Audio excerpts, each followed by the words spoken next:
Ladies and gentlemen, we want to start this session today with communication. And there is one person I know since 40 years, Andreas Scherlofsky. He's away. He's run away. But he's normally he is very great in communicating environmental to the people. And we have started the work in the government, starting with waste management. We made an Abfalltelefon and a compost telephone. And he created the tools to communicate to the people. And he will now make a presentation, if he comes. And afterwards, we will, Wolfgang Palme will speak about gardening. We have a special guest from Switzerland, Christian. We'll speak how to make the gardening in the mountain area. And then we have a special input. We met Heiko yesterday. He will give an input. And afterwards we have an online session, especially for our Ukraine people who are not able to come. This is a special meeting for them to participate. And then we will start with the workshop painting with the colors of the earth. And the group of the task force landscape will join us, and they will be there in the afternoon. So now Shirley is here. And Shirley, the floor is yours. Thank you. Hello. Thank you for having me. I haven't convinced me to completely try to forget all these slides and to come with things, and that's what you will see in the next minutes. I try to make it fast, and it will be a kind of improvisation, experiment. So my topic, as I understood it, is landscape communication. What is landscape communication? Landscape communication is not only what we are thinking of it first. It's not only to communicate about landscape. I think in a much more fundamental way, landscape communication is communication between landscape and me. And this is a two-directional communication. It's much about listening, watching, looking, watching how the trees are changing, how landscape is changing.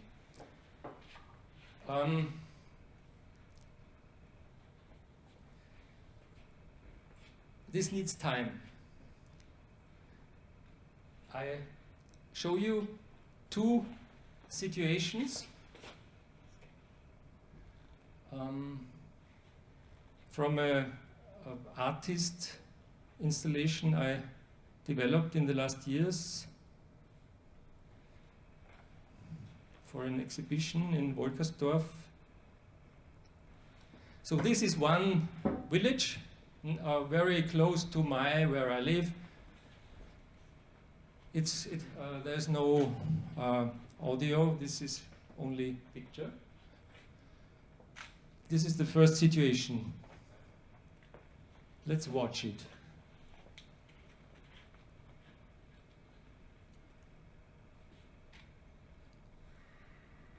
Landscape.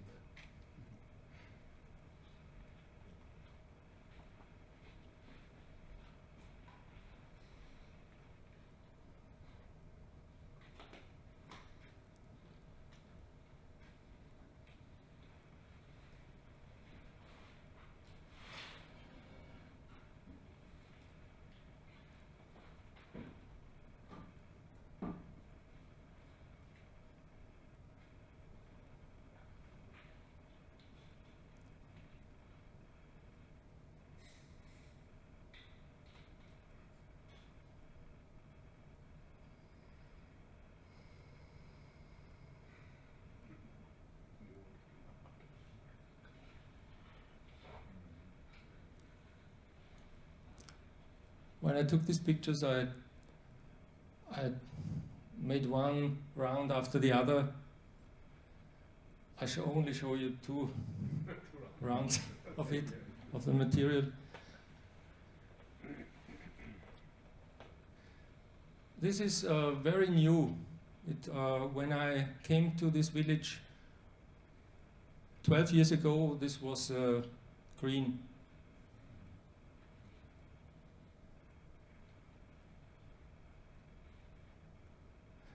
And now another situation.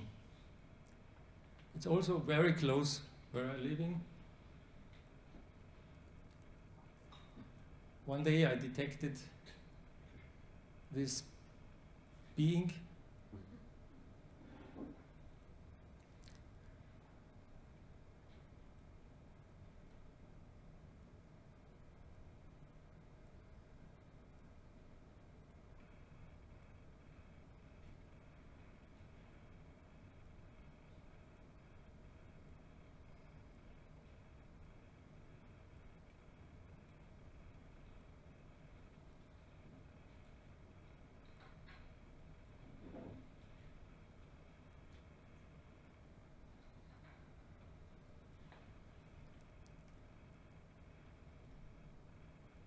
And this was after 4 or 5 years later, the same place.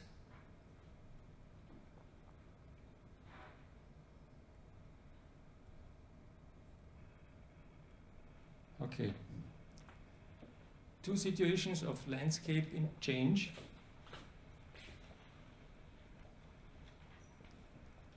What does it tell us? What does the landscape tell me when I listen and watch? It tells me that there is a big transformation going on. When we talk about transformation, many of us thinking about a positive transformation, the transformation we need. The transformation towards sustainability, to keep the globe blue and green. In the last 10,000 years, the biomass has been reduced to about 50%. And so we see that there are 2 transformations in the same situation now. One is a very strong and big transformation, which is changing material, and the other is the transformation which is now, I think, more in our minds, and this is the hope and I think the true target in transformation. Transformation is much about progress, and I also see two types of progress. One type of progress is, what is progress? Progress is developing technique and economy to lead a more comfortable life in the future. This, but what is going on?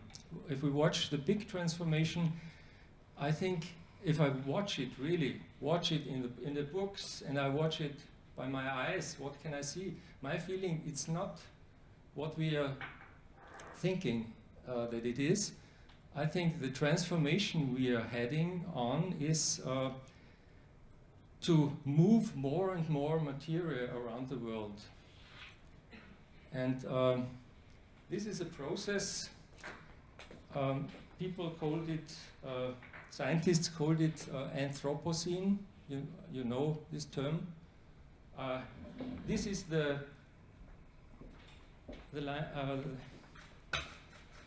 line of evolution.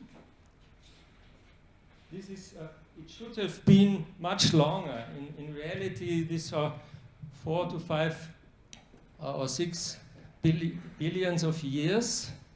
So it's more a logarithmic line. So maybe 10,000 years ago was here or here. And then this picture, I call it the broken frame, which here you see the evolution is coming and entering the frame of progress. 1750 about the Industrial Revolution, and then here we are about 1900, specialization of everything, so that everybody only looks at a very little part and tries to optimize the part. Whatever happens around, no problem. I optimize my little part. And here you see when the moment when they called, when they say that Anthropocene started, this was about 1950. 1950 is when the trends started going up. And here is, you see a green line. This is the biocapacity. And for Austria, the ecological footprint identified that in 1961 in Austria the biocapacity was extended, so was left. So this was the moment when we need more biocapacity, then grows again. And from that moment on, it's going up. So that in the moment we have a footprint that is 3 or 4 times the size, and it's still going on. There is so this is that it's breaking the frame of our idea, our concept of progress.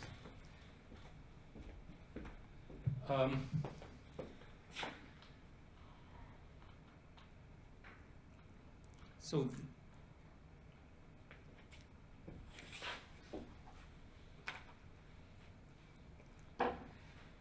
another installation for an exhibition was when I look into the world, the landscape of the world. The last years we did look much about, have this virus problem. And there are graphics, you know, I'm sure you did see it in the internet or wherever, about the extension of the virus. If you do not break it in an early moment, it will rise on a level that you cannot stop it. What you need is to break it, to slow down. But when I remember what politicians are telling us, everything must be faster, more faster, digitalization, more faster, more movement, more BSP. But the solution in this, what they communicated, was to keep the curve flat. Then we can handle things. One morning, when I developed this installation, I had the idea, maybe it's the same with our concept of progress. So if the progress, the development of technique and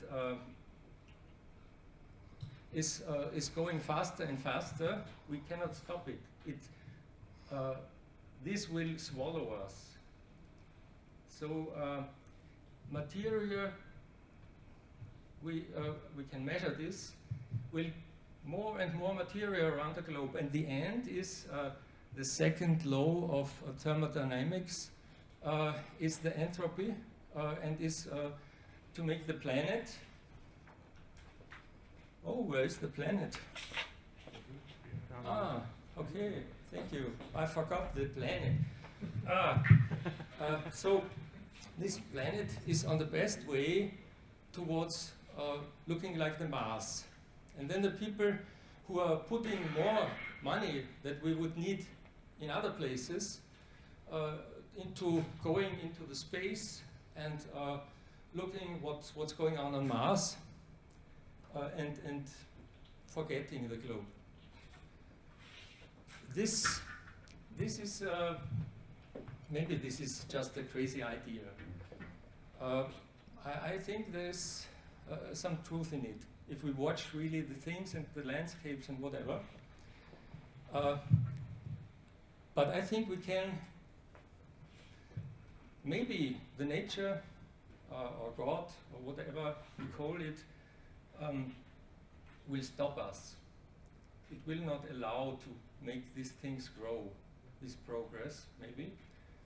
And so I think we should spend more time with learning from the nature and from the landscape and to reduce the footprint. And the final thing I like to show you, if I can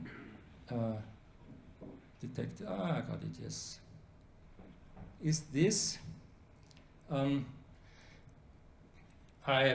In my studies and writing articles, I compared the different, 3 different footprint concepts. This is the material footprint of Austria.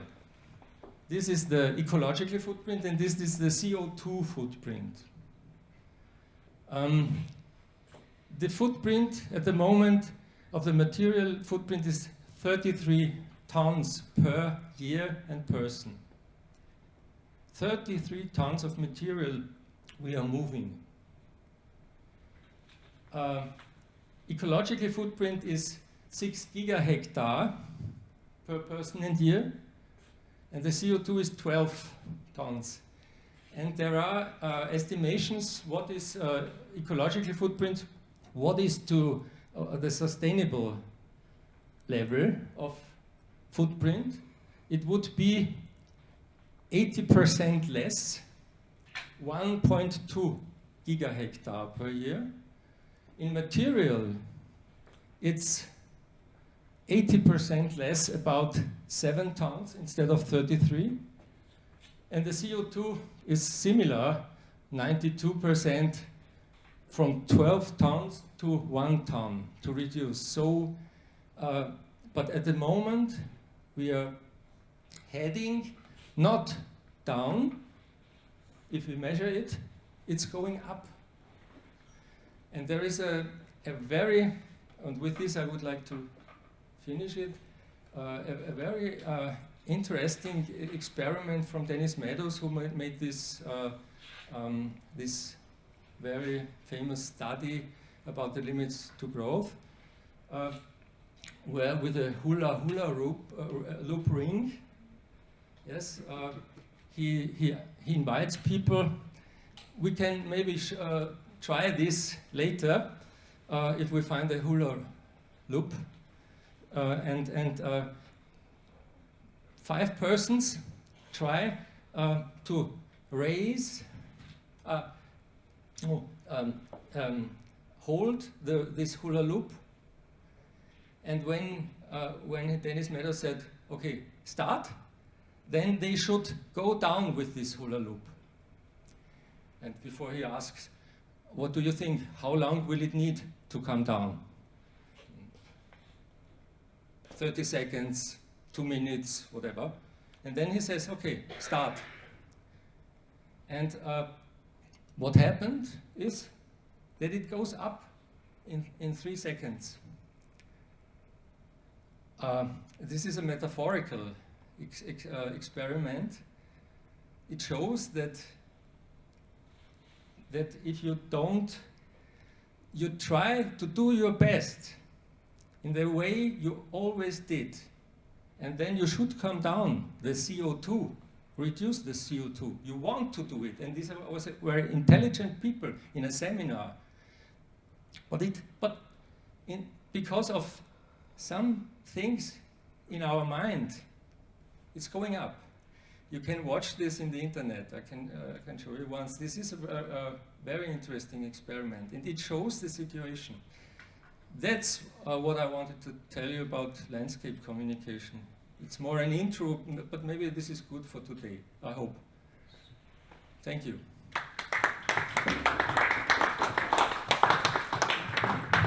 Thank you very much, Scherli. He reminds us on hula hay, humus landscape hedges. And thank you very much for the input.